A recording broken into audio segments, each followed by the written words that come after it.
Okay friends, അപ്പോൾ ഇന്ന് നമ്മൾ നേരെ സൂര്യയുടെ പടം റെട്രോ കാണാൻ പോവാണ്. ജേക്കബ്സ് തിരുവല്ലയിലാണ്. അപ്പം ടിക്കറ്റൊക്കെ എടുത്തിട്ടുണ്ട്. കണ്ടിട്ട് അഭിപ്രായം പറയാം. ഓക്കെ, വാ.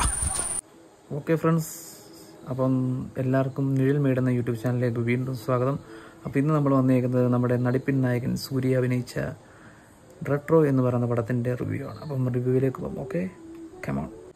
അപ്പം നമുക്ക് ആദ്യമേ പറയുവാണെങ്കിൽ ഒറ്റ വാക്കി പടം ഒരു എബോവ് ആവറേജ് പടമാണ്.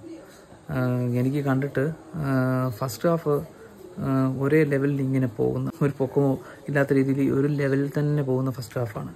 അതിനകത്ത് നമുക്ക് എടുത്തു പറയാനുള്ളത്, നമുക്ക് അതിനകത്ത് സ്റ്റണ്ട് ഒരു രക്ഷയില്ല. പിന്നെ സൂര്യയുടെ ഗെറ്റപ്പ് അന്യമാണ്. പിന്നെ മെയിനായിട്ട് എടുത്ത് പറയാനുള്ളത് അതിൻ്റെ ബാക്ക്ഗ്രൗണ്ട് മ്യൂസിക്. പിന്നെ സെക്കൻഡ് ഹാഫ് കഴിയുമ്പം കുറച്ചങ്ങോട്ട് നമുക്ക് ആ പടം എൻഗേജിങ് ആയിട്ട് തോന്നും. എനിക്ക് കൂടുതലും ഇഷ്ടപ്പെട്ടത് അതിൻ്റെ അവസാനത്തെ ക്ലൈമാക്സ് സീനുകളാണ് കുറച്ച് ഇഷ്ടപ്പെട്ട പടത്തിൻ്റെ. അപ്പം ടോട്ടൽ വെച്ച് നോക്കുമ്പോൾ നമുക്കൊരു എബോവ് ആവറേജ് വെച്ച് ഈ പടം നമുക്ക് പറയാൻ പറ്റത്തുള്ളൂ. പിന്നെ ഏറ്റവും എടുത്തു പറയാനുള്ളത് ഇതിനകത്ത് സൂര്യയുടെയും പിന്നെ അതിനകത്ത് അഭിനയിച്ചിരിക്കുന്ന നായിക, പിന്നെ ജയറാം, പിന്നെ ഇതുപോലെ നമ്മുടെ ജോജു ജോർജ് ഒക്കെ നല്ല രീതിയിൽ അഭിനയിച്ചിട്ടുണ്ട്. നല്ലൊരു പെർഫോമൻസ് ഒക്കെ കാഴ്ചവെച്ചിട്ടുണ്ട്. പിന്നെ ഇത് പടം തുടങ്ങുമ്പോൾ തന്നെ സൂര്യയുടെ ചെറുപ്പകാലവും പിന്നെ ഫാദറുമായിട്ടുള്ള കുറേ കാര്യങ്ങളൊക്കെയാണ് കാണിക്കുന്നത്. പിന്നെ കൂടുതൽ ഇമ്പോർട്ടൻസ് കൊടുക്കുന്നത് ഇതിൽ പ്രണയത്തിനാണ്, ലവിനാണ് കൂടുതൽ ഇമ്പോർട്ടൻസ് കൊടുക്കുന്നത്. പിന്നെ അത് സെക്കൻഡ് ഹാഫ് കഴിയുമ്പോൾ പിന്നെ ആ ഒരു ഇത് മാറിയിട്ട് പിന്നെ കുറച്ച് ട്വിസ്റ്റും കാര്യങ്ങളും ഒക്കെ ഉണ്ട്. പക്ഷേ എടുത്തു പറയാൻ പറ്റുന്നത് നമുക്ക് ക്ലൈമാക്സ് നല്ലൊരു എൻഡിങ് ആയിട്ട് കൊണ്ട് സെറ്റാക്കി വെച്ചിട്ടുണ്ട്. പിന്നെ എന്ന് പറഞ്ഞാൽ മേക്കിംഗ് എന്ന് പറയുന്ന ഒരു വെറൈറ്റി രീതിയിലാണ് മേക്കിംഗ് ചെയ്തേക്കുന്നത്. അത് നമുക്ക് കണ്ടുകൊണ്ടിരിക്കാൻ ഓക്കെയാണ്, കുഴപ്പമില്ല. പിന്നെന്ന് പറഞ്ഞാൽ ഏറ്റവും എടുത്ത് പറയാനുള്ള സ്റ്റണ്ട്, സ്റ്റണ്ടാണ്. എല്ലാ സ്റ്റണ്ടും ഒന്നിനൊന്നും മെച്ചമായിട്ടുള്ള സ്റ്റണ്ടായിരുന്നു. പിന്നെ സോങ്സുകളൊക്കെ നല്ലതാണ്. പിന്നെ സൂര്യയുടെ പെർഫോമൻസ് അന്യമാണ്. പിന്നെന്ന് പറഞ്ഞാൽ എടുത്ത് പറയാനുള്ളത് പാട്ടുകൾ അത്യാവശ്യം നല്ല രീതിയിലുള്ള പാട്ടും കാര്യങ്ങളും സോങ്സും ഒക്കെയാണ്. പിന്നെ ഒറ്റ വാക്കി നമുക്ക് നോക്കുവാണെങ്കിൽ വൺ ടൈം വാച്ചബിളായിട്ടുള്ളൊരു പടമാണ്.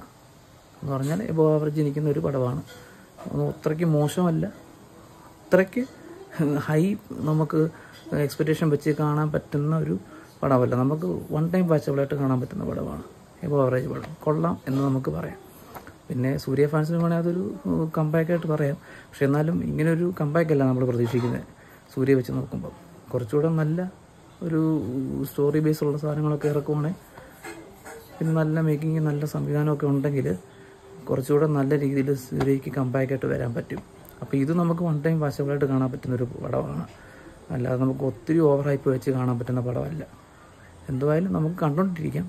എനിക്ക് കുറച്ചുകൂടെ ഇഷ്ടം തോന്നിയത് പടത്തിൻ്റെ അവസാന പോർഷൻ വരുമ്പോഴാണ് എനിക്ക് കുറച്ചുകൂടെ ഇഷ്ടം തോന്നിയത്. ഫസ്റ്റ് ഹാഫൊക്കെ ഒരു ലെവലിൽ തന്നെ ഇങ്ങനെ പോകുന്ന കുറച്ച് സെൻറ്റിമെൻറ്റ്സും കാര്യങ്ങളും ലവും റൊമാൻസും കാര്യങ്ങളൊക്കെ ഇങ്ങനെ പോകുന്ന ഒരു സാധനമാണ്. സെക്കൻഡ് ഹാഫിലോട്ട് വരുമ്പോൾ കുറച്ചുകൂടെ നമുക്ക് ഒരു ഇൻട്രസ്റ്റ് ആകുന്നുണ്ട് ക്ലൈമാക്സ് ഒക്കെ ആകുമ്പോൾ. അപ്പം ടോട്ടൽ വെച്ച് നോക്കുമ്പോൾ നമുക്ക് വൺ ടൈം വാച്ചബിളായിട്ട് കാണാൻ പറ്റിയൊരു മൂവി തന്നെയാണ്. ഓക്കെ, അപ്പോൾ അടുത്ത വീഡിയോ ആയിട്ട് കാണാം. അതുവരെ